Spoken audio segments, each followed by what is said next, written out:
प्रश्न कहता है कि निम्नलिखित श्रेणियों में कौन सी समांतर श्रेणी है, कारण भी बताइए। प्रश्नावली पहला, दूसरा का पहला प्रश्न है कि हमको बताना है कि ये समांतर श्रेणी है कि नहीं। तो ए स्क्वायर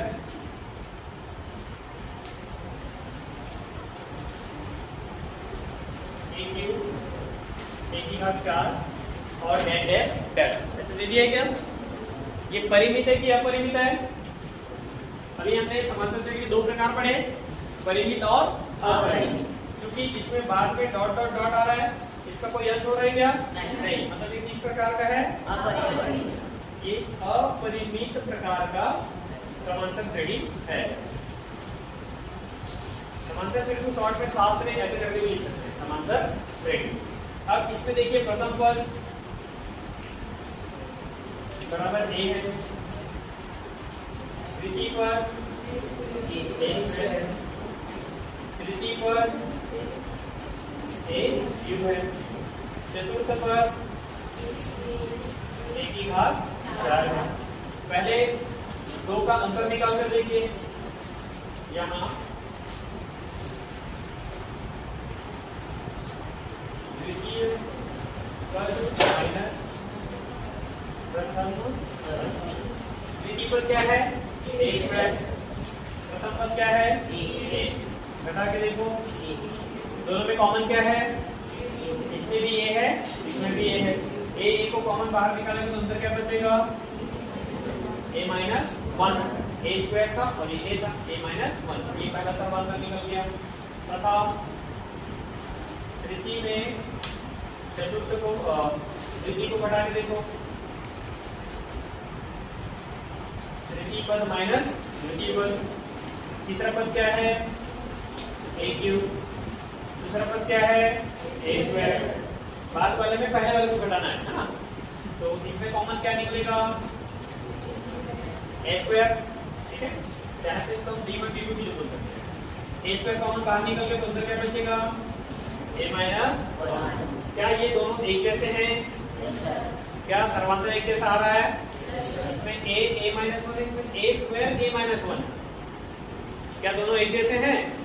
ये दोनों एक जैसे नहीं है। कारण लिखेंगे यहाँ, क्योंकि ए माइनस 1 बराबर नहीं है ए स्क्वायर ए माइनस 1, इसलिए ये समांतर श्रेणी नहीं है। दिया गया श्रेणी समांतर श्रेणी नहीं है। जब तक सर्वांतर बराबर नहीं आएगा तब तक हम नहीं कहेंगे कि ये समांतर श्रेणी है। बात समझ में आ गई? क्लियर है? चलिए अब एक प्रश्न हम देख लेते हैं ऐसा कि जिसमें हमको एक समांतर श्रेणी दिया गया है और उसका कोई पद का मान दे दिया गया है और पूछता है कि पदों की संख्या ज्ञात कीजिए। तो जैसे प्रश्न क्रमांक 7 देखिए, समांतर श्रेणी 8, 15, 22। प्रश्न क्रमांक 7 दिया है समांतर श्रेणी 8, 15, 22 डैश डैश डैश, और इसमें दे दिया गया है अंतिम पद 218। 218 जो है ये इसका अंतिम पद है। तो पदों की संख्या या अंतिम पद कौन सा नंबर का पद है? पहला, दूसरा, तीसरा, चौथा, ऐसे जितने भी जाए तो ये कौन से नंबर में आएगा वो हमको बताना है। n का मान ज्ञात करना है। ठीक है,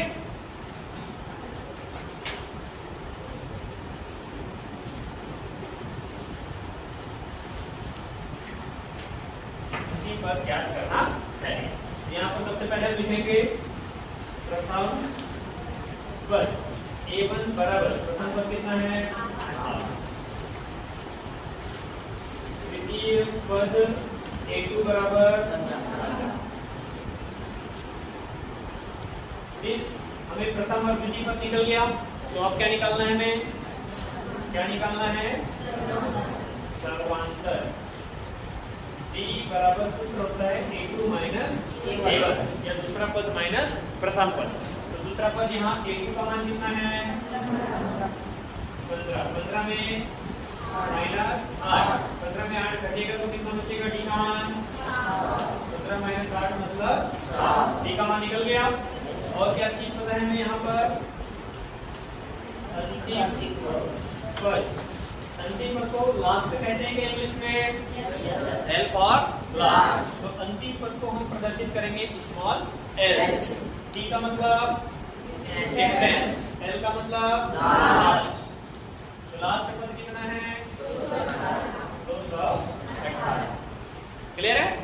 अब यहाँ पर हम सूत्र लगाएंगे। एनवा पद का जो सूत्र होता था वही अंतिम पद भी होगा। एनवा पद या अंतिम पद L बराबर सेम वही सूत्र होगा जो एनवा पद का सूत्र बनाया था हम लोग। एनवा पद कहें या इसी को हम अंतिम पद कहें तो बराबर सूत्र था a plus n minus 1 Guna d।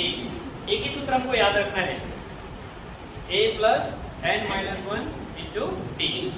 अब इसमें से हमें जो जो मान पता है वो मान रख देते हैं। क्या हमें अंतिम पद का मान पता है? अंतिम पद का मान कितना है? रखते यहाँ पर 218 हो गया। क्या हमें a का मान पता है? प्रथम पद ये 8 रख दिए प्लस n का मान हमें पता है क्या? यहाँ कहीं पर n दिख रहा है क्या? मतलब हमें इसी n का मान ज्ञात करना है। तो n को n में देते हैं -1 d का मान हमें पता है क्या? d का मान कितना है 7। तो ये हो जाएगा 7। ठीक। फिर अब इस सवाल को हम हल करते हैं। सबसे पहले इस 8 को पक्षांतर कर देते हैं। पहले से इधर है 218 8 प्लस में है त्रिकोणीय में क्या देगा अपना ठीक है दे देगा। क्या बचेगा उसके बाद माइनस। जब भी हम पक्षांतर करते हैं तो चिन्ह बदल जाता है। धन 8 तक इधर आ गए तो ऋण 8 बराबर इधर जाकर n-1 गुना 218 में 8 घटेगा 210 बराबर n-1 गुना 7। अब 7 यहाँ गुना के रूप में है पक्षांतर करेंगे तो 210 बटे 7 बराबर n-1। 7 के बाहर में 21 आता है क्या? कितने बार में? 3 बार में। तो ये 7 एकम 7 7 दिया 21 और 7 शून्य बराबर n-1। अब किसको पक्षांतर करेंगे? अब किसको पक्षांतर करेंगे? -1 -1 है पक्षांतर करेंगे तो n बराबर क्या हो जाएगा 30 धन 1 मतलब n बराबर 21। ये हो गया हमारा मतलब इस श्रेणी का 218 जो है वो कौन सा नंबर का पद है? 21वां पद है। ऐसा लास्ट में लिखेंगे अतः 218 या अंतिम पद 21वां पद है। ठीक है क्लियर है। तो इस प्रकार से आपको प्रश्न में nवा पद पूछेगा तब भी आपको यही सूत्र लगाना है। कौन सा नंबर का पद है पूछेगा तब भी आपको यही सूत्र लगाना है और ऐसे सूत्र मान रखकर आपको हल करना है। तो इस प्रकार आप और बचे हुए शेष सवालों को भी आसानी से हल कर सकते हैं। चलिए आप लोगों के लिए class work CW class work